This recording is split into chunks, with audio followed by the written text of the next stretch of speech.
Good evening, ladies and gentlemen, and welcome to the Rogue Wave podcast, the frequency for all things pop culture and the disruptors behind it. We talk comics, movies, TV, and pop culture every Wednesday night, 8 p.m. Eastern, right here on Facebook.com/Rogue Wave Podcast and Twitch.tv/Rogue Wave Podcast. Download the podcast itself immediately following the live stream on all major podcasting apps.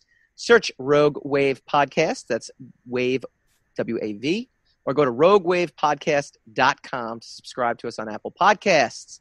Tonight, Warrior Nun creator Simon Barry drops by to review Season 1 with us and talk to us about that cliffhanger. We celebrate the X-Men 20th anniversary and more homemade comics from when you were a kid. I am your host, Michael Dolce, joined as always by my co-host extraordinaire, Mr. Hassan Godwin, Lord of the live stream. How you doing, sir? Another crazy Wednesday. It's been a crazy week. Without getting into any details, it's been a crazy week. Yeah, no, it's been good. I have been drawing. I'm gonna look at this page right here. Ooh, that's the preview for everybody. Straighten that out a little bit. That's a tease, right? You're mystery boxing it. Yes. Oh, all right, there it is. Yeah. Little lower. Oh, the microphone's in the way. There you go. Okay. Been drawing. Very nice. Got another page on the drawing table over there, which is exciting. I have also been rereading a lot. I've been rereading. Oh, you're reading. What are you reading? Peter David's run on X Factor. Oh, wow. A little light reading then, right? Awesome. Humor. Yeah, absolutely awesome. and it's inspired this other project that I'm doing for another company. That's kind of, we can't really talk about it yet until the 31st. We were going to talk about it, but then they delayed the launch of their company, so we can't actually talk about it until these things happen till the end of the month. But yeah, no, it's been really good. And I discovered, this has been a great week for me actually. I discovered that comics that were once unattainable for me as a youth because of the price. I realized like I'm an older dude now and I can afford things. But B, I went on the internet to locate said comics. So we're talking Uncanny X-Men 267, 268. Oh. We're talking about the first appearance of Gambit, technically the second appearance of Gambit. Yeah, the issue where Wolverine meets Captain America in the 40s, I guess, or something, and Black Widow's in it. Like these iconic Jim Lee comics that I used to look up on the wall of Wizard Cards and Comics back in 92, something like that. Yeah, and they would like $80, like out of reach, $100, like $200. I mean, these were really crazy comics.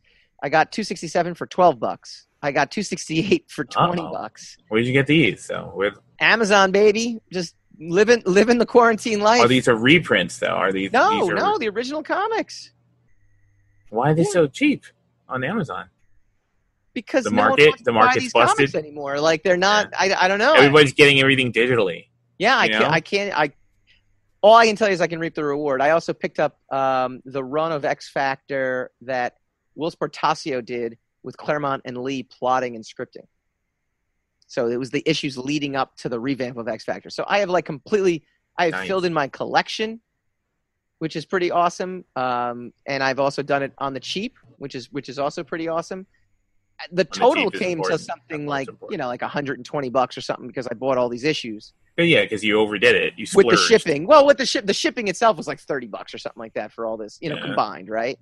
But in the end, I'm sitting there going like, I'm a man. I can afford these things. Like, I work for a living and I run my businesses and now I can afford things as opposed to when you're 12 years old and you're just saving up allowance money and you got to sit there and go, okay, is this worth the new Super Nintendo game or is this worth more? You really every time I ever did that and saved up my money, by the time it came to I had enough money to go get the thing, I always talked myself out of getting it because having the money was better. So it's like, and then I'd end up spending that money on something else and then want that thing again and then have to start the cycle all over again. Yeah. So it was, I don't think I ever really wanted anything but money. It turns out, like at the end of the day, it was like, no, you know what? The money's better. I just like having money. I'm getting older, and I'm kind of realizing, I'm like, why am I withholding myself? Like, just life's pleasures. Like rereading these old X-Men comics have actually been a joy. It rekindled my love for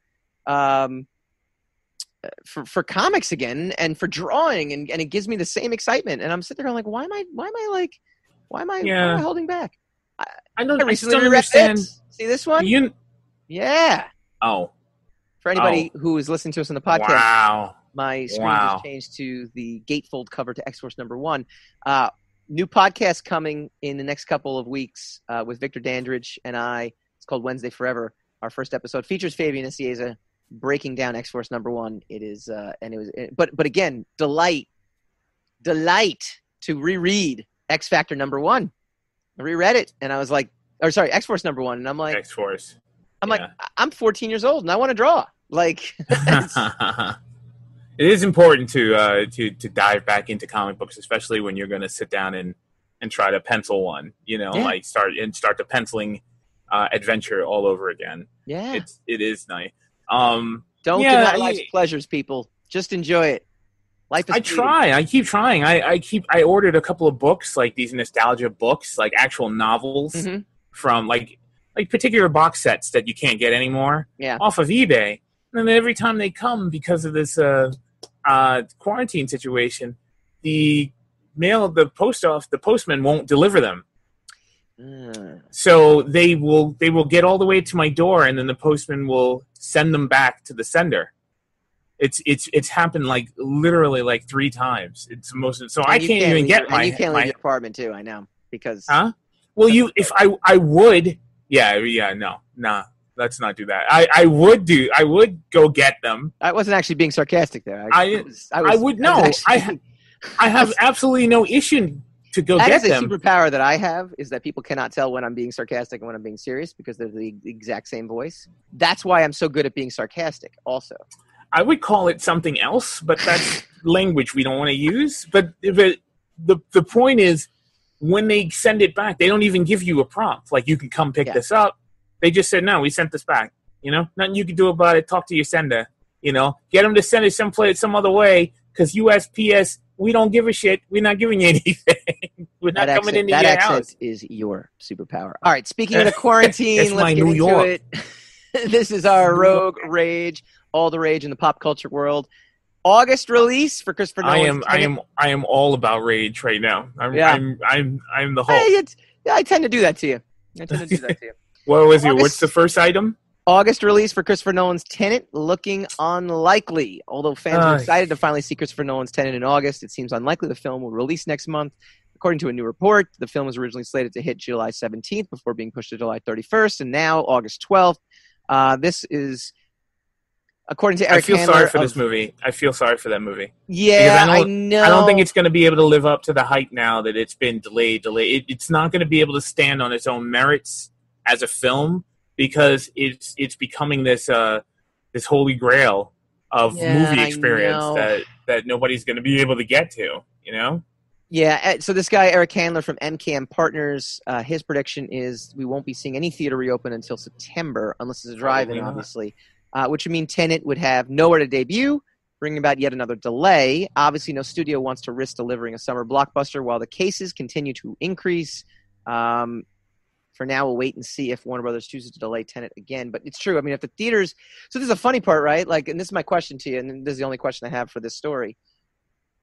Movies and TV shows are starting to shoot again because they're on location in safer places, etc., yada, yada, yada. Yeah, mostly like overseas and stuff. Yeah, like overseas and things like that, like the UK. I mean, obviously, overseas got hit before the United States anyway, so this was going to happen regardless. Right. But now... and we need content.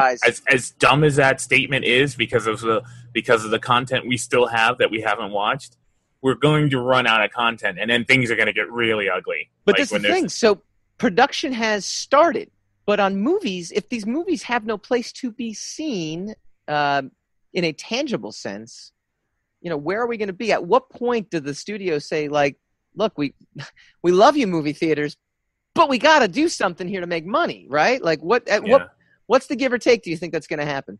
Like, at what point? What's the over under? I don't know. Is Tenet going to be in? Let me make it even simpler for you. Will we see Tenet in a movie theater, or will we see it on our home screens? Do you mean you and I, or just in general, like the populace? Well, the populace. I mean the populace. I meant like the you know. I think it'll come out in the movie theater. I think they're going to be really stubborn about it, and I think it's going to come out in the theater, but it's going to be late. It's going to be way later in the year. Like I think even later than September, maybe. But I do think. I think even if there's a vaccine at the end of the year, I think people are going to be really tentative about bunching up and gathering. I mean, there's going to be obstinate people who are going to want to do it just because, but there's going to be a lot of other people, because that's what's been being reported. Like some restaurants and stuff will open up and people just won't be coming. Yeah. You know? Also, and then, you know, again, not to talk about the actual COVID, but now the CDC is saying maybe indoor is not good no matter what. The history of all pandemics that we've suffered, right? If you just look at the history of pandemics, not to say this is going to follow the same path. It's with us for a good year and a half to 2 years, right? Like 1918 to 1920 was the flu. 68 to 69 was the Hong Kong flu. And again, I'm not comparing anything. I'm just saying in terms of... No, these are just existing statistics and stuff. Right. Like just probability factors. So at what point do the studios kind of sit there and say, you know, we can't go about not making money for 2 years? It's the same. It's the same as what happened with a certain magazine and digital. You know, the magazine will not be named, but you know, and going digital and like taking advantage of the broadening of the format. We're not going to talk about the name of the magazine. I'll do that off air. I'm very intrigued now. Yeah.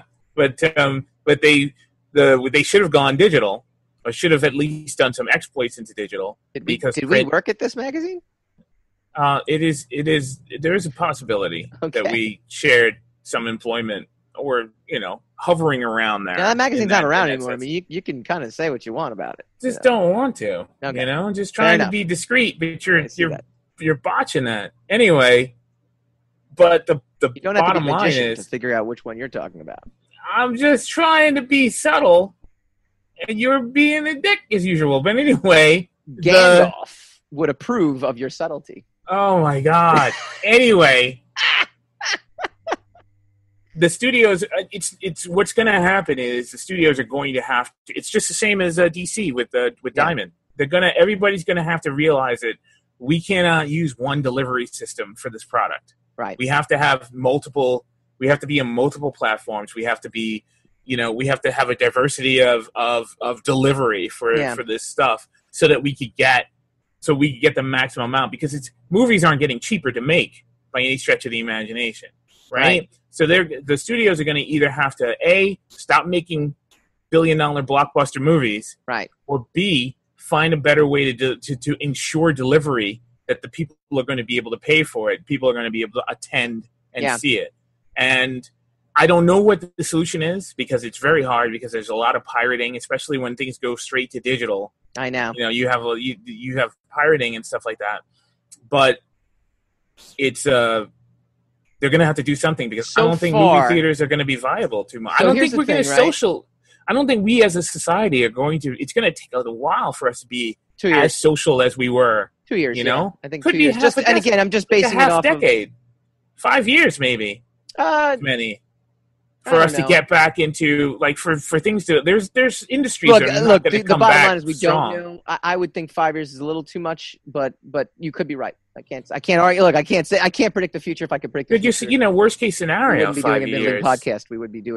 We'd be really wealthy individuals living on an island. I don't know what wealth. Yeah, right. With no COVID. No, not the COVID-free island. That's right. All right. HBO expanding the Batman universe. HBO Max and Matt Reeves, the filmmaker behind the new Batman movie, have teamed up to develop a police drama set in the crime-infested streets of the Caped Crusaders' hometown, Gotham City. You mean like Gotham? Right. Terrence Winter, who created the prohibition crime drama Boardwalk Empire and cut his teeth on Sopranos, will write and executive produce the series. and it has a series commitment from HBO Max. Batman producer Dylan Clark and Warner Brothers Television are also involved. And here's the cool wrinkle. The show will operate in the same story universe as Reeves' movie The Batman, and it has Jeffrey Wright playing Commissioner Gordon, which is a fantastic casting. I think Jeffrey Wright is amazing in the show that will not be named, Westworld, which is which I still have not watched the finale. Neither have I. I half watched it and then stopped. It has been sitting on my DVR, and I hate it. I just hate it. And I can't even hate watch it. I don't know. There's something about it I can't even hate watch. But yeah. So we've already climbed that mountain. So very verbally. Yeah. So that's kind of what I thought also. Except here's the thing about streaming services that I think. I can't counter what you just said.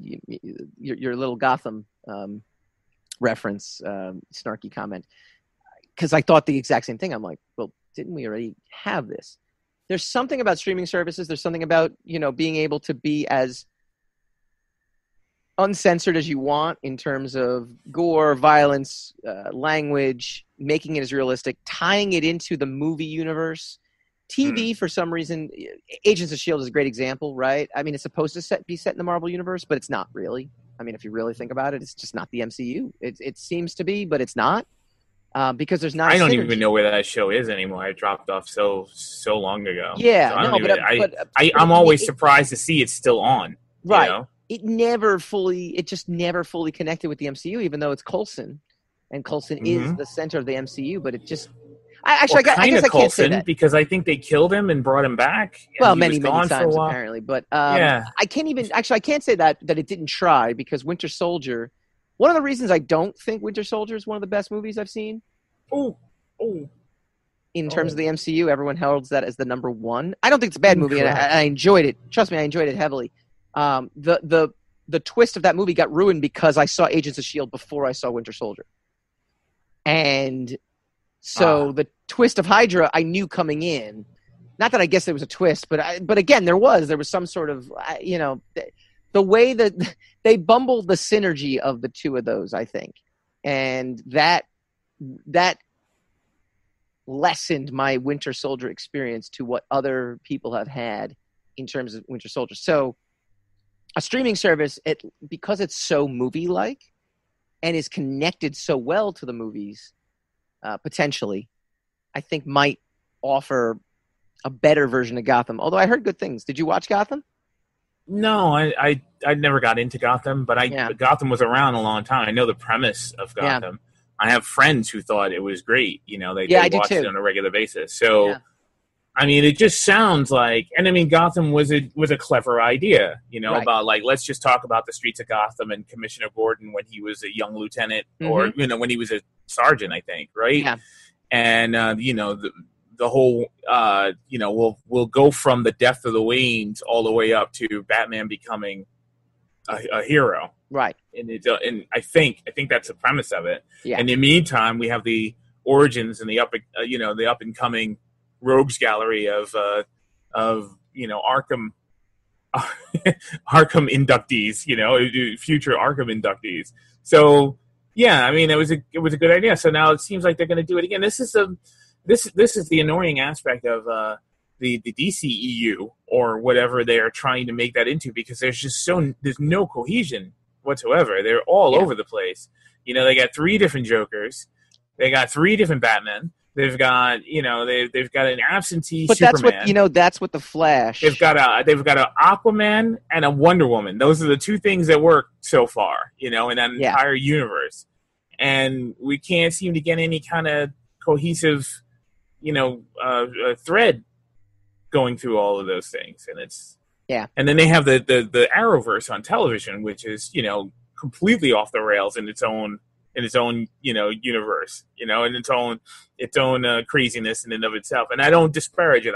That's not an insult to it. Yeah. They are just not in any way, shape, or form in a position to coalesce along with the DCEU, except for the multiverse thing.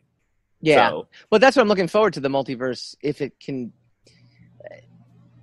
explain everything in a cohesive storyline. You know, if it because you can understand what it is. You can understand alternate realities and different Batman and you know, and then you can open the door to, you know, bringing in a non-traditional Batman if you wanted to, a non-traditional Superman. I mean, it opens doors to alternate realities, and that's a cool concept. But as long as it's, as long as it doesn't feel as if the studios are kind of like forcing different concepts on you, as opposed to inviting you to enjoy the fact that there could be alternate realities, and it'll also help kind of settle in your brain what, you know, how do I reconcile that Val Kilmer, Michael Keaton, and George Clooney are all Batman? Clooney. You know, like how, you know, and it can be done. I'm actually trying to think. That's why I'm stumbling on my words here. There was a storyline I just recently read from back in the 90s where they have the Elseworlds, right? Yeah. They can, you know, they've been doing that for the longest time,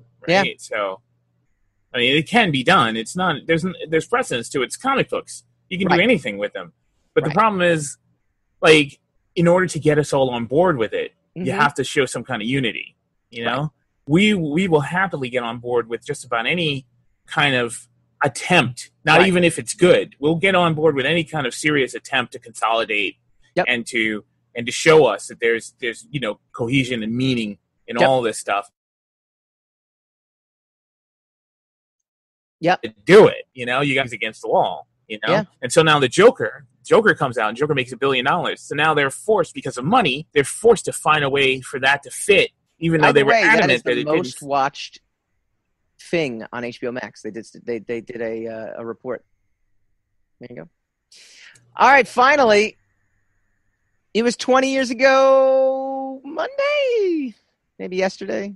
Yeah, 20 years ago yesterday, X-Men debuted in theaters. It by way of 20th Century Fox's company. The new direction, directed by Bryan Singer, who's obviously in a little bit of trouble these days, is the most critically and commercially successful comic blockbuster without a Batman or Superman. Along with 1998's Blade, X-Men helped legitimize the genre as a bankable lane for Hollywood that could expand beyond the cartoonish sensibilities of older comic book films. We're going to actually have Tyler Mane on in the next couple weeks. I got that confirmation. I just don't know when. And he's going to talk about his role as Sabretooth on it. Where were you when X-Men came into theaters? Like, where did you watch it? Where do you see it? Give me a quick world building of where you were.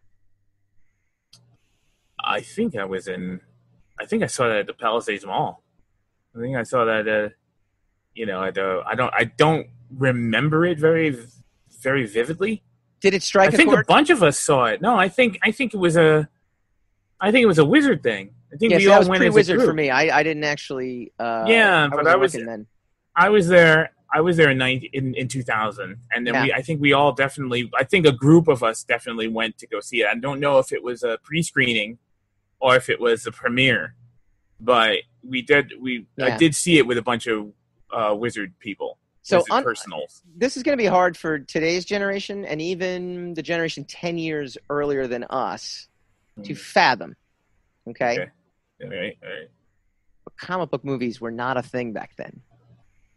It was a big deal. It was a really big, and there was a lot of skepticism. It was a big deal, and nothing but skepticism. George Clooney effectively ruined comic book movies. Blade was a successful comic book movie, but it was so not a comic book movie and they did not hype it up as a comic book movie. Do you know what I mean? Like, they basically said this is a vampire movie based off a comic book.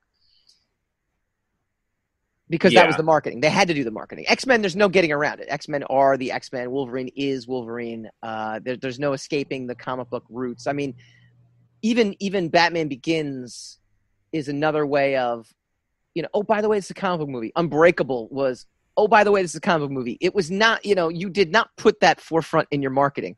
No. It was always an afterthought. X-Men was a big risk. I was up in Lake George, New York with a bunch of friends, and it was pouring rain, and so we had nothing to do. And I'm like, hey, we'll go to the mall, and we saw X-Men playing, and I go, what the heck? I had very limited faith that they'd be able to pull it off. I had no expectations. I had lowered expectations. I had expectations it was going to be bad. And then, 5 minutes in, you see Hugh Jackman. I'm like, all right, I'm good. I'm sold, man. I'm sold. Still think very anticlimactic ending, which is a shame. I remember when. Yeah, you will not be surprised to know that I was underwhelmed by the whole thing. I was because I was a super X-Men fan, and so okay. First of all, I went in there negative. I'm like, there's no way this movie worked. Secondly, the Hugh Jackman sequence, the first Wolverine sequence in the bar with Kitty Pryde. Oh no, sorry, Rogue. Was definitely an outlier. It definitely got. Oh wait, okay, this actually could work. This could be good. But then the typical thing that was happening in the late '90s, early 2000s is that we got Wolverine right. We don't need to get anything else right. So Cyclops. If you were a fan of Cyclops, you didn't like any of those movies. Good thing no one was a fan of Cyclops. There were fans of Cyclops. You are again. Grant Morrison was. You are generalizing again, which is your typical thing, and it's not true. There was a lot of fans. There were a lot of fans of Storm. Nope. And they even got Halle Berry to trick you into thinking that she was going to have something to do. She was in the always film. So. Not only is she an Oscar-winning actress, but they never got her character right either. Like Storm in the comics is someone to be recognized. The closest they came, ironically, was in the third one. Yeah, that's the closest they came to get, and that's the worst of all of them. She's got white hair. She controls the weather. We nailed this. Yeah, we got it. She's black. She's African. She's got white hair, and she controls the weather. Yeah. Then she had a really bad African accent. Terrible. In the first movie, and then it just vanished. What happens when lightning? When toads get hit by lightning? The same as everything else. Supposedly written by Joss Whedon. Supposedly that line was provided by Joss Whedon. Yeah. So I don't know what happened there. Look, you said you had a bad week. He's been having a bad 2020. Considering where we are, where the both of us are on the financial scale, my bad week is worse than his bad week. No, I don't think so. I think so. He'll recover. He could go to Belize, and just chill out for 10 years and then come back when everybody's over everything. But not me. I can't go to. Well, I can go to Belize, but it won't be in style. No, actually, I can't because no one's traveling. Yeah, we're banned from going anywhere. He's not going anywhere. Like he can only stew in his personal misery. All right. But yeah, X-Men. It was a big deal, and that was in 2000. That was a long time ago. We'll probably do a retro review in the coming weeks because there won't be any content. So, why not? All right, coming up next, we welcome Simon Barry on, and he's going to help us review season 1 of Warrior Nun. Yeah, the guy who did it.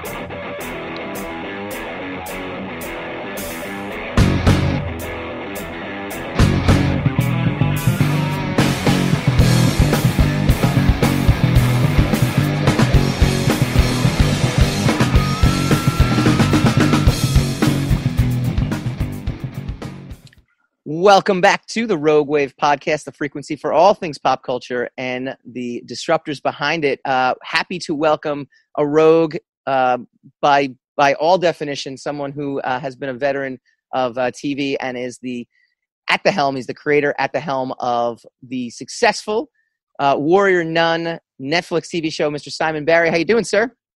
I'm very good. Thanks for having me on your show. Well, thank you for joining us. We are really excited, and we kind of talked off air, but especially the gentleman in the sunglasses and the hat is a huge fan of Continuum, and so he's gonna pick your brain on that show a little bit. But we definitely want to start with the big news. Obviously, Warrior Nun, big success at Netflix. Before we get into the nuts and bolts of the show, how is it doing a streaming show and gauging the success level? Because I mean, with TV, you get the ratings like immediately. Netflix is always kind of like, yeah, lots of people watch this. And how is it being a creator for Netflix and in terms of gauging your own success? Yeah, well, I think it's interesting now. I think recently, because Netflix started promoting their top 10s in all their territories, it's a little easier to go online and sort of map out which shows are doing well where in that top 10 list from territory to territory. So you do get a sense, at least, that people are watching the show. I mean, we can turn on our Netflix UI and see in our own country. I live in Canada, so I see that Warrior Nun is usually around number 2 here since it came out. And then you can go online and do that in other places, which is great because you do at least get a sense, okay, people are watching it. And then that plus the online social media chatter and just the amount of it. And you do get a sense that, what people, that they are watching it and that how they're reacting to it. I mean, it's not, you can't really get pure data. Sure.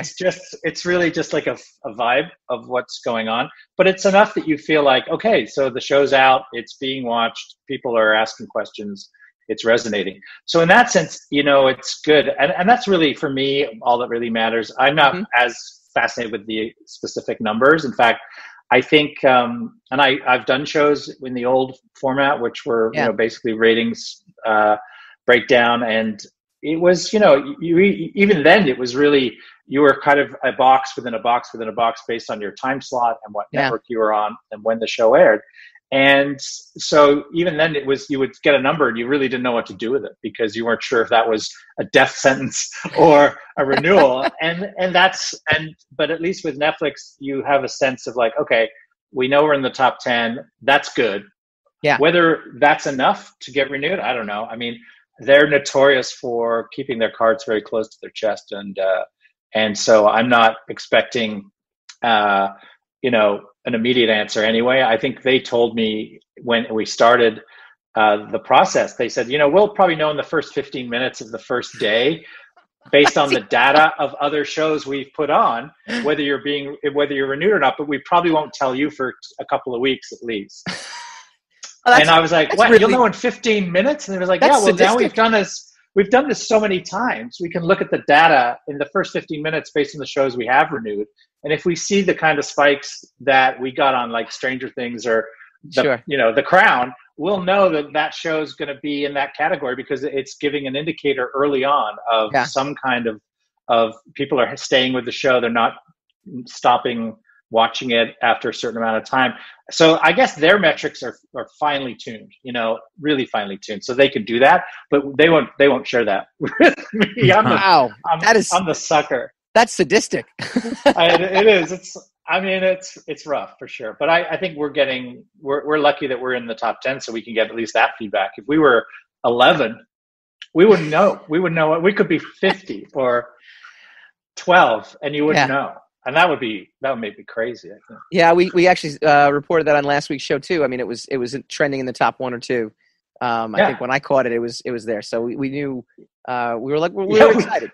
We've got Unsolved Mysteries apparently is like our competition, which in my mind it's like, well, we're the number 1 drama, so that's all that really. That's all that matters. I'm not competing with Unsolved Mysteries. I mean, it's not like they brought Robert Stack back from the dead either. No, but also your stuff has a resolution, unlike most of the Unsolved Mysteries. Those are unsolved. They're unsolved. Know what they're getting into with that. Although we are being beaten up a bit for not having a full resolution at the end of season 1, so it's a fair comparison in that. There is the promise of we are a bit of an unsolved mystery at the end of season 1 too. We're definitely going to get into that ending because that is the big talk on social media and people really want to dive in and look, we've given tension out there. We've given you 2 weeks to watch the show at this point, so this is on you now. If there's spoilers. Hit pause and finish the show. Yeah. But before we even get into that, what drew you to this particular comic? I mean, we are industry veterans. We've been in the comic industry for a long time, but even, it's such an obscure comic book. Yeah. I guess it's technically the longest running indie since it's been going since 95 or something like that, I think. But quite frankly, it's not something that's on a lot of people in the industries know. Like, how did you stumble across it, and how did it wasn't on my radar at all. It was really a mutual friend. I have a friend who's a movie producer named Dean English. I've known him since I was in college. He lives in France. He makes independent films, and he knew about it, and he had made a deal to do an independent feature based on Warrior Nun. And he was essentially in the development process of that. It had been going on for several years, I think, before he called me. And it was really when he came to me with it, it was more like a favor. He was like, we're at this point in the script where we can't get any further. We're not happy with what we have. We need some outside help. So as a favor, actually, it wasn't even a job. It was like just an old friend saying, can you help? I said, sure, I'll look at it and I'll give you whatever thoughts I have. And if I think I can help, I'll squeeze it in. So I read it, and I was immediately intrigued with kind of the audacity of the premise and the world that the Warrior Nuns existed in. And I knew also that in this marketplace, being able to grasp a really big idea really quickly that isn't like anything else is really important at the buying level. You know, like I pitch a lot, and I know that I get feedback from those pitches where people are saying, you know, we want something that is challenging at the same time, you know, it has a built-in DNA that makes it work, you know, and it's its own world. And my company, my production company, we're looking for genre that is not what you expect. We love that genre is kind of like a gateway drug to smart, intelligent, socially relevant thematic storytelling. But because, and I'm a nerd, I know that you can be tricked in a way into that process by looking at something and thinking it's A, and then you get A, B, C, D, and E all the way through. And I really like shows that do that. I tried to do that with Continuum, which was like to kind of hook you on the idea of like, oh, it's a time travel show, but it's not really a time travel show. It's really about the gray area of right and wrong in politics. And so with Warrior Nun, I just saw an opportunity to do the same thing, really, which is like, here's something visceral. It's challenging right out of the gate. It's two words that don't belong together. But we could tell a story that kind of defied the expectation of what the title is and the poster. And that way we could make the show we wanted to make, which could be about female empowerment, patriarchy, Catholic Church, conspiracy theories, heaven and hell, demons and angels, all this fun stuff that's very fertile and good for storytelling, and yet be, you know, kind of, I think, a little deceptive in what you thought you were going to get. So that was apparent to me on the feature side. And then I told my friend Dean, I was like, I don't think you can do this as a film. It's too much. There's like, you've got a 10-pound bag and 50 pounds of mythology. Would you consider television? And he said, yeah. And it was sort of helping myself because that's what I do. So I said, well, I've done television before. Yeah, I've done. I've done movies, but not like to the degree that I'd done TV. So he was very open-minded to that, and so I made my company did a deal with him so that we could basically get the rights to shop them from the movie producer, and the first place we went was Netflix, and I think they saw immediately the same potential I'd seen. They were like, oh, that title, that's gonna be visible in a way that people will go, what is that? I want to know what that is. And then we could just sort of unpeel the onion in a way that makes Netflix shows kind of tick, you know? Yeah. So that was really that for me was how I got into it. It was really presented to me as an opportunity that started as a movie and ended up as a TV show. Two-part question. How close were you to the biblical side of the mythology? Like, is it something that kind of drew you in as well?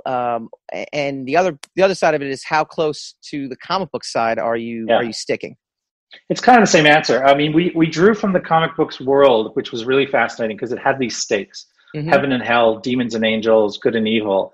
Yet it had this audacious approach to it, and it was a little bit in your face and a little bit punk rock, heavy metal. And so we thought, well, we can't do the punk rock heavy metal version on Netflix, but we can use the same stakes of heaven and hell, demons and angels, and sort of biblical prophecy and Christian mythology in a way that helps the show feel important, even though it's a little wacky, it's a little bit out there. So how do you ground it in something that is like, oh, this might be about the end of the world, but we're gonna rely on what everyone already believes about the devil and God and angels and demons, and use that as our kind of reference point, which really, for me, as someone who writes sci-fi and genre, it's great when you have a mythology that everyone already knows. It's like if I can do a Star Wars show tomorrow, I don't have to explain that universe, right? Everyone knows that universe. And it's the same with biblical mythology. Everyone, for the most part, understands the stakes of heaven and hell and good and evil, the God and the devil. So that, for me, was really the only part of it we really wanted to use, and that's kind of how we set the stakes of the show up, which is very similar to the book. Ben Dunn's book really is dealing with those stakes on a regular basis, and it's really about those women in those situations who are fighting for humanity. Yeah, it's funny too, because I think the easy comparison is Buffy, and there are definitely. I don't even know if you would call it homages, because it's a very well-known, it's kind of like what you said, it's a well-known genre, right? So, I mean, there's a lot of tipping the cap, but in a subtle way, not in an overt way. But unlike Buffy, this thing skips right to, I feel like, what the message of that show was by the end of it. Is that a conscious decision to do that, or is that how it kind of just unfolded over the first? No, it just unfolded. I mean, we're in a room of nerd writers. Everyone knows Buffy. Yeah. Everyone's familiar with it. It's hard to avoid it. But we were also working with our own mythology that was that was accelerated in a way with the Halo mythology and the demons already being among us in a way that was visceral and an immediate threat. And the idea that the church, the Catholic Church and the Vatican and the conspiracies around that were also part of our mythology in a big way. That kind of helped us separate ourselves, because we were dealing with political structures and also patriarchy within the framework of the Vatican, and nuns, which are a sect unto themselves and have a culture unto themselves and are a subculture. So it was easy to make that comparison. And frankly, I don't mind the comparisons. I mean, if I'm going to be compared to anything on TV in this genre, that's the show you want to be, compared to, and hopefully is successful. But, it wasn't on our mind. We didn't bring it up a lot. It was definitely, it looms large only because of its cultural impact, in this space. So, but we weren't honestly beating ourselves up about it. If we happened to cover territory, it was no big deal. Plus, it's been a long time since Buffy was on. There's a whole new audience. It's really true. Michael. I mean, really. There's. Our cast weren't even really that aware of Buffy. Really, and they're in their 20s, early 20s. Oh, now I feel old. Imagine how I feel.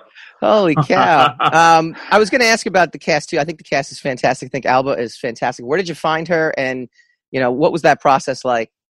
Well, from the beginning, we knew we wanted to do kind of a cast of newcomers. And because we were shooting in Europe, we knew we had a talent pool at our disposal that was going to be, in conjunction with the North American talent pool, which we could find maybe some new faces, new names. And so Alba was a part of that process early on. We knew we had to basically win the lottery with Ava's part. And Alba came to us through our UK casting mechanism, which was Suzanne Smith. She's based in London. She had been to a talent showcase in Ireland where Alba had been featured by her reps from Portugal. And then we saw that tape as one of hundreds and hundreds that were kind of recorded and sent through. And then we asked for an audition, which she did, and she was great. And I was immediately sold. And then Netflix said, can we see her do more? A couple more other scenes. So we had her read a few other scenes, and she self-taped those, sent them in, and then Netflix was like, okay, we see what you see now. Let's pull the trigger. And then the rest of the cast came together, from all parts of Europe. We have casts from, Christina's from England. Lorena is from Colombia, but she was in England at the time. And Toya's from Chicago, and Olivia is in Spain, so she's one of our Spanish cast. through the Spanish casting director. So it was like everyone was contributing. LA, Spain, London. We were finding a lot of really talented people, and it was really just, filtering it down to the names that sort of everyone agreed on, whether it was myself or Jet Wilkinson, who was directing the pilot episode, and Netflix. We sort of all wanted to challenge each other to do better, find the next make stars, which is great. It's exciting. Well, that's terrifying and exciting. That's what it felt like, though, too. I mean, it really felt like you were discovering, talent. And that's a great thing, but it's also got to be nerve-wracking on your part as well, too, to not. And we never met any of them. We had no live casting because we were casting all over the world. We had no reads. Yeah. So everything was on tape. And a lot of it was actually self-tapes, more than I've ever seen, because because we were dealing with Germany, France, Italy, England, Ireland, the US, Australia. It just didn't make sense to do like traditional casting. So we just basically said, all right, let's throw caution to the wind, have people do self-tapes. And people were super creative in their self-taping. Some of them did great work, and it was wonderful, actually, a great process in terms of seeing how much talent is out there, It's also got to be scary, though, too, from a sense of, again, the renewal standpoint, too, right? I mean, like, if you have the new Zac Efron thing, well, chances are you're going to get a season 2, like, greenlit, like, instantaneously. Combination of comic book that's very obscure, so it's not a fan base driven thing. Brand new young cast. I mean, Netflix really at the end is the reason the show gets pushed. They are the machinery. And I think when Netflix gets behind a show, people hear about it, and I think they like the show. They liked it early on, so that we were able to use their strength as a global presence to kind of get the word out. And they cut an amazing trailer. Their marketing department has been super and really supportive. So I've never worked with Netflix before directly. This is my first time, so I can't compare this process to anything else prior with them. But I will say that it's from a point of view of just the marketing group, it's been very smooth and really satisfying. And obviously they do a great job because the word gets out and people show up. Yeah. And without any kind of traditional advertising in newspapers or billboards yet or anything like that, they're really doing their work with, I think, their subscriber base, Yeah, behind the scenes at Rogue, I mean, we saw the trailer and we're like, wow, not even just our affiliation of knowing you and whatnot, just seeing the trailer, we're like, that looks pretty damn cool. And the first 15 minutes, I mean, I got to compliment you too, because as a writer, it's really difficult to get people like sucked in immediately.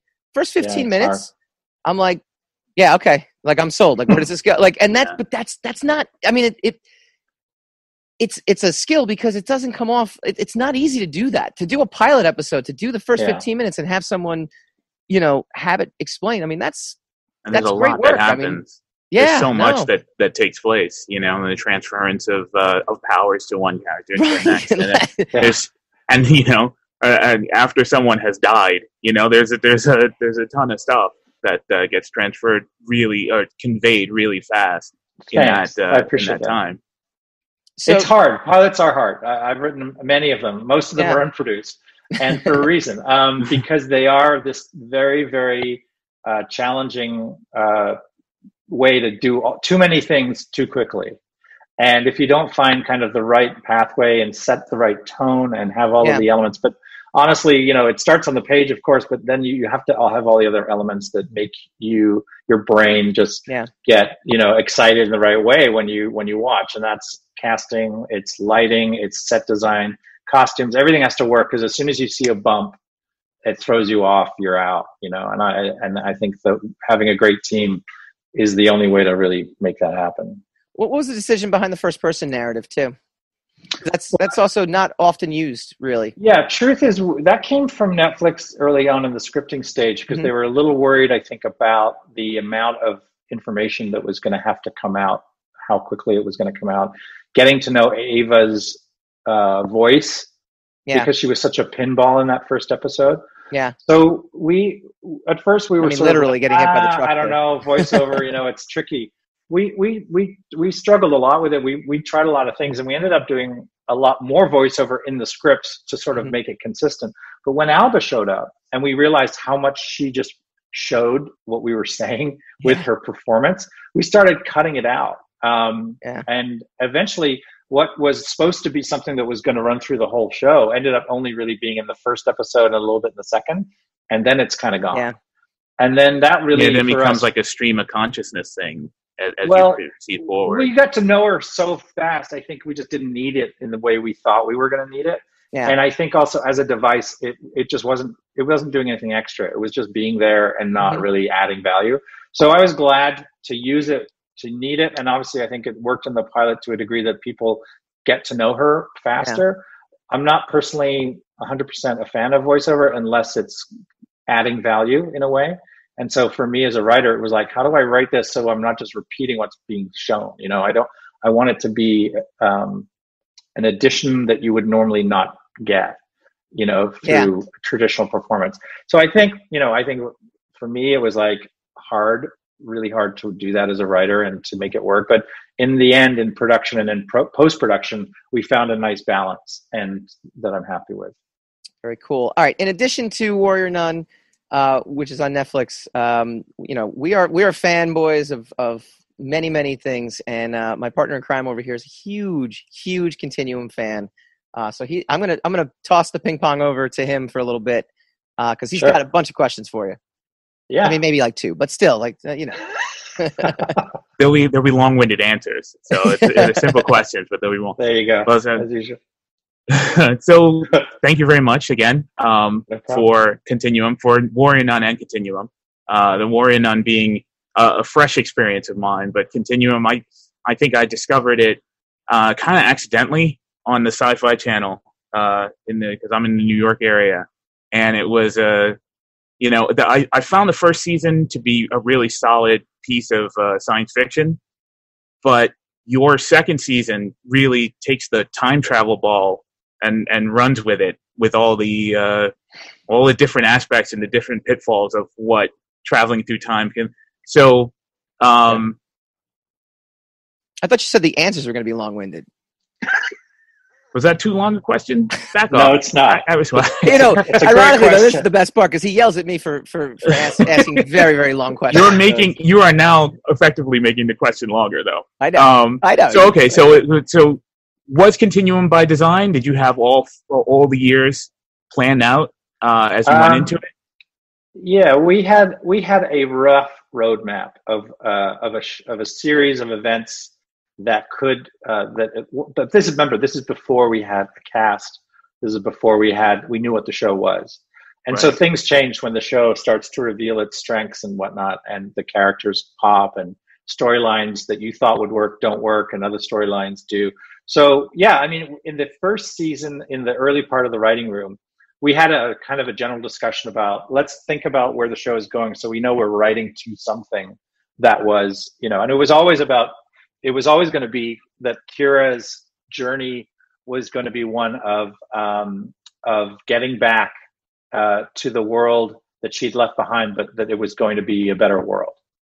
And the consequences of that, you know, are deep. And so we knew that we needed to get her there, but we realized also that the fun part of the show was not going to be the race to the end. It was going to be the juicy undercurrent of the backstories and her going from essentially a fascist to a freedom fighter. You know, she becomes, you know, basically what Liberate wants to do. And that for us, we knew early on was like, this is the meat and potatoes of the show. Mm-hmm. It's this journey of character discovery, self-discovery, and change. How can we expand that in a way that is not just a good story about a woman fighting for something, but also about all the fun parts of time travel and the you know, the juicy stuff, the timey-wimey stuff. And because we were in a very low-budget show by American standards, especially on Sci-Fi, we had to sort of back into character as our strength instead of the big action and the big kind of special effects driven stuff. So it forced us in a good way, I think, to sort of lean into these character relationships and draw them out in a way that was better I thought it was made for a better show than something that was just plot, get back Right. and fix the future. So, I mean, it was, you always like to think you have a plan, and we did like to think we had a plan, but the plan went sideways, Yeah. And it's like a road trip. You're going to drive from New York to LA, and you think you're going to stay on the freeways, but you end up going off on these side trips to Right. other states and other towns, and eventually you end up in LA, but it might take you a totally different route, and it takes you a different amount of time. And that's kind of what Continuum was. We thought, oh yeah, we're just going to go straight to LA. And we just took a totally different route to get there than we thought we were. So it's a kind of hard question to answer, because we said we sort of had a plan, but we didn't stick to it. Those are always the best experiences, right? Yeah. And I think most TV shows have to do that, because you have to be able to adjust on the fly. You can't just stick to your guns and go, hey, this is how it's going to be season after season, because you don't even know what the show is until you've shot the first season. You have no idea. Well, I think how Continuum stands out above and beyond like a lot of the science fiction, television science fiction, especially from actually just a couple of years ago, but it feels like such a long time ago in comparison to the now times, is that the characters were pretty outstanding. They were very three-dimensional, very fleshed out. Especially the Liberate characters, who all kind of had archetypical like profiles, and then eventually revealed themselves to be much larger, much more grander and much more nuanced. You had a kind of a foreshortened fourth season. Yeah. Was that the plan, or was that? No. We thought we were canceled after season 3, and it was really just the fan pushback on the Canadian broadcaster, who that really got us our 4th season. But the Canadian broadcaster who controlled the show, they weren't prepared to finance the entire season. And Sci-Fi was just acquiring the show. They weren't actually the producing network. They just paid a fee. So they didn't have a stake in the decision-making as much as the Canadian broadcaster did. So the Canadian broadcaster said, well, if we've heard the fans are pissed if we don't give them another season, but we're not prepared to invest in a full season. So we'll give you this half season to wrap it up.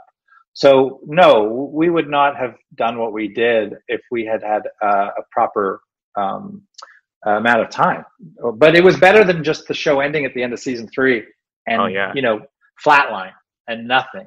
So for us as a writing team, we all looked at each other and said, okay, it's going to be weird, but how can we make how weird it is work in a way that feels somewhat organic, even though it's not going to be our show, because our show tended to drive slowly and sort of enjoy the scenery.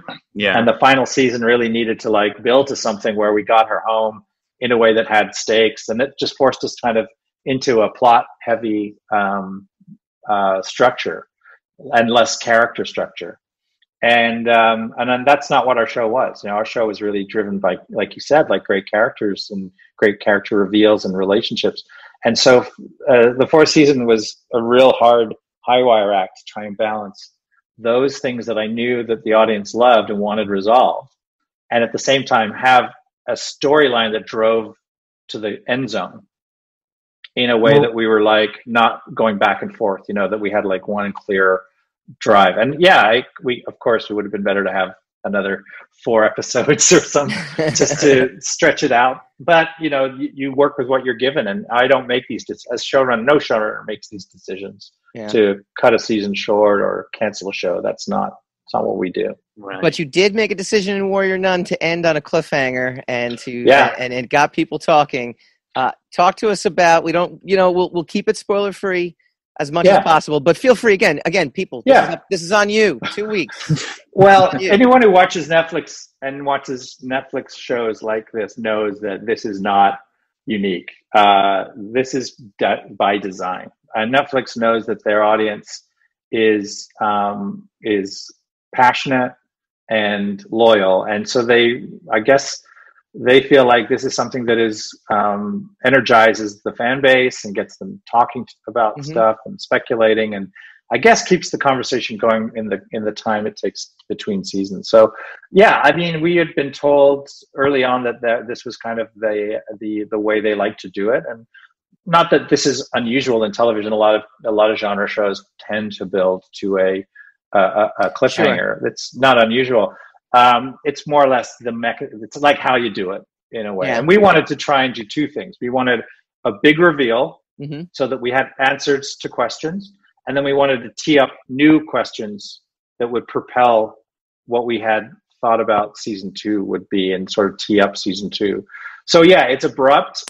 And it's abrupt because it's in the middle of an action sequence. Yeah. That's going sideways, to be fair. It's not like, I mean, a lot of the critics have said, well, how could you end in the middle of a fight? And I was like, the fight was over. Like, they lost. There was this was like, it was done. I don't think you realize that they're fucked. I mean, sorry. But that's kind of it. There is no, there wasn't like a third act to that scene that was, that's going to happen. So I think, but I know that, and the audience doesn't. So it can manifest in a way that you don't intend, which I think it does a little bit. But at the same time, people are super hungry for season 2, which Netflix wants, which I want. So everybody, I think, understands. So you can break the news right now. It's season 2's on, and we're good, right? I wish I could. You got the data?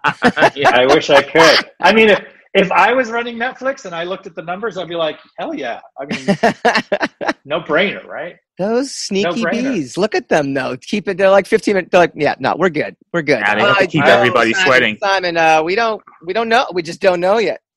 I love them anyway. I know. I get there. I get what they're trying to do. I feel for them. Well, when season 2 is officially announced and you're ready to air it, we want you definitely to come back on. We really appreciate your time and really appreciate the great work that you've done. So thank you so much for coming. Thanks, and thanks, Hassan. Appreciate your questions too.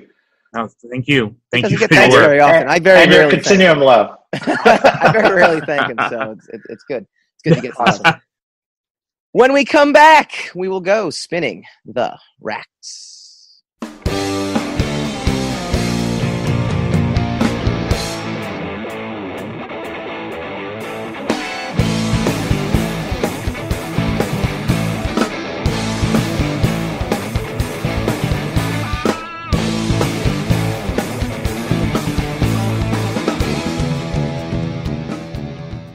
Welcome back to the Rogue Wave podcast, the frequency for all things pop culture and the disruptors behind it. I want to thank Simon Barry for joining us, talking about Warrior Nun. It looks, again, like I think there will be a season 2. It seems like all signs point to that, even though, as he pointed out, Netflix doesn't let him know that right away.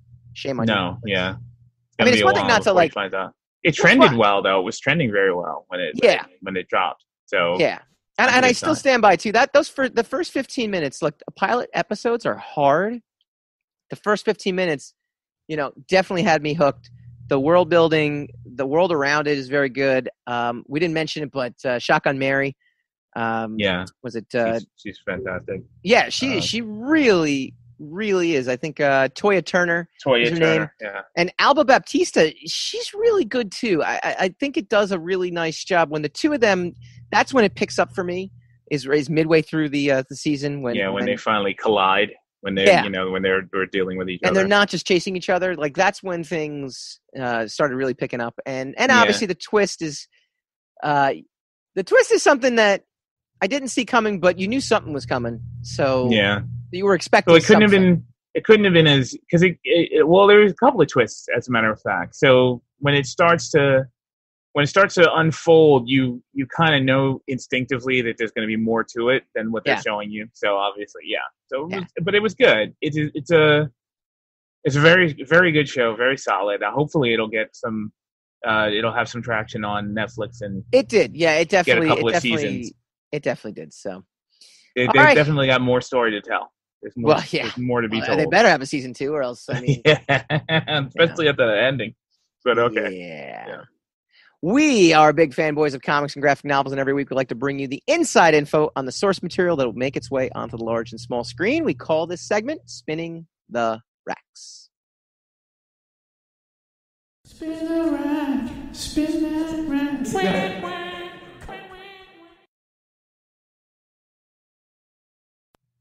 We asked, you delivered. A couple episodes ago, we were talking about the homemade comics we made as a kid, and I reached out to our audience, and I said, send us some stuff. And you did. Friend and frequent streamer of the show, Dave Rosenberg, sent in his homemade comics when he was a kid. He actually, not only did he send it in, but he gave a very detailed explanation of all of them. So we're going to turn this on. Here we go. So this is pretty cool, first of all, that he sent it in. But he gave like I said, he gave a detailed description of not just the characters, but what he was actually thinking when he did it. So Brawler and Flack. We've got. I like that he named them. I mean that he has their names hovering above them. So yeah. No, that's definitely a good thing. Oop, nope, spinning it around. Whee, there it goes. Oh my God. Well, you know, what are you going to do? I mean, there's only so much we can do here. And so Brawler and Flack is good. Here's Fos, Plasma, and Haze. Same artist? Yes, Steeler, so Shockwave, he had his own Alloy. universe. Yeah, no, he was pretty epic back then. So he said, I did these drawings prolific before Youngblood hit the shelves, so I was probably 14. I had an issue of Comic Scene with an article previewing the series, so I wanted to create my own original team of superheroes. Up to this point, any drawing I did was cartoony, influenced by Mad and Cracked magazine. I never really attempted to draw realistic people because I couldn't then. So it was my first time trying to draw people. All these characters were inspired by, i.e. ripoffs, bits and pieces from Youngblood, G.I. Joe, Silverhawks, Marvel, DC. I can see all the influence. I see. No, you absolutely. There's no question about it. So then there's a little further down when he starts talking about how he got into Jim Lee a little bit here. Yeah, all the way up. It's like the Thing. It's like the Thing. It looks like Martian Manhunter. Here we go. So this. Sorry, it was a little out of order. The Shockwave, Silverbolt, Windcharger. This is his Jim Lee phase right here. I think everyone back then had a Jim Lee phase, though. I don't. Oh yeah. Anything, you can't really you can't come up in that era and not go through a Jim Lee phase. Right. I mean, it's impossible. No. Lastly, though, this is his Teenage Mutant Ninja Turtles knockoff. You ready? Okay. The Kung Fu Cold Bloods. Those are awesome. So here's the funny thing. And that name, he could make that name work today. Right now, that name could work. I'm gonna do something even better, and I'm gonna trademark it. Copyright Mike Dolce. Kung Fu Code Red. Code Red. Kung Fu Code Red. Oh, is that not the best name? I'm making a series, Dave. You inspired us. You will not get it co-created. No, you will not have Brian, Robert, there will be Chuck, no residuals. Sly, Mike, and Arnold as the characters. Kung Fu Code Red. Code Red. It's done. I mean, we're already rich. We've already that not like the name of a. Our stock just shot up just now. I'm gonna go reserve the domain name like right now. I'm serious. I'm gonna. Yeah. I believe you. I'm gonna do it. I'm working on sketches of my own right now. Just I'll do alternate covers. But we'll do it. Send us in your homemade comics as a kid. Please, more of that, please. We were actually very kind. We didn't rip into these. He was expecting us to rip into him. He's like, I can't wait to hear what you guys rip into him. But how can you rip into that? You don't rip into people's art. You know that comes. That's all straight from the heart. You know that's all. I mean, it's rippy, a little little theft going on there. But this is something I'll also say, right? I think we all came up with a character called Shockwave because I had one too. Oh yes, there was a Shockwave in every household. He had one called Primus. I thought that was pretty cool. That was a good band. Yes, it is. Still a good band. And then Stealth. Yeah, I had a Stealth also. Now I will tell you that the one character name I thought was pretty cool, Brimstone.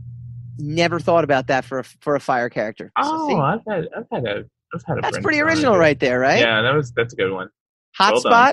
He was before his time. No internet then. Yes, that's true. Without the internet, it was hard to come up with these names. It was very. especially being kids, we didn't realize, like, we didn't understand the connotation of most of those terms. Yeah. But that's the thing. Like, when you're a kid, names are like the easiest thing. I feel like I felt like I was just able. No, but I mean, there's like, say like G.I. Joe, right? When you're a kid, you don't know what Flint means. You don't know why they named a character Flint or Clutch. Why did they name this character? He drives cars. They called him Clutch. What does that have to do with driving cars? When you're a kid, you don't know these things. You don't understand the connotation. So it's a little harder to name things when you're young. Yeah. You don't. No, I'm saying it's easier when you're younger. It's easier to name when you're younger. Well, it's easier, but you come up with these really on the nose names. Yeah, I had like Matchhead, and he literally looked like a match. So, I mean, I guess they're not all. I'm not even going to tell you what. They're not all Kung Fu Code Red. No, and that's genius. I know. We're doing a Kickstarter next week. Kung Fu Code Red. Send in your art. We'll steal it. Turn it into something else. Yeah. That's the format. That's exactly what's going to happen. MikeBooks.com, MikeBooks.com. If you want to catch up on the Sire, there is a promotion on Comixology right now. So you can go to the indie special or go to SireStudiosInc.com/ you're cooking up the next iteration of Sire, right? The next volume. Volume 3, yes. Volume 3, that's right. I'm drawing. It's good. It feels good to draw. I just don't want to pay an artist to do it. No, I'm taking it as a personal challenge because I only drew like a few pages of the last volume, and I was like, no, let's get out there. Look, whatever works, right? Go to SireStudiosInc.com/sale, and it'll direct you over to the Comixology site where you can download for like, digital downloads of the first 2 volumes at ridiculously low prices. That's my shameless plug of the day. Next week, the Bacon Brothers. We got bacon. We don't have content, but we got bacon. We got the Bacon Brothers returning for a third tour. There's plenty of music, though. There's music. Music is happening all over the place. Music is still booming. So third tour of duty on our show, and we will also be reviewing Old Guard. See you guys next week.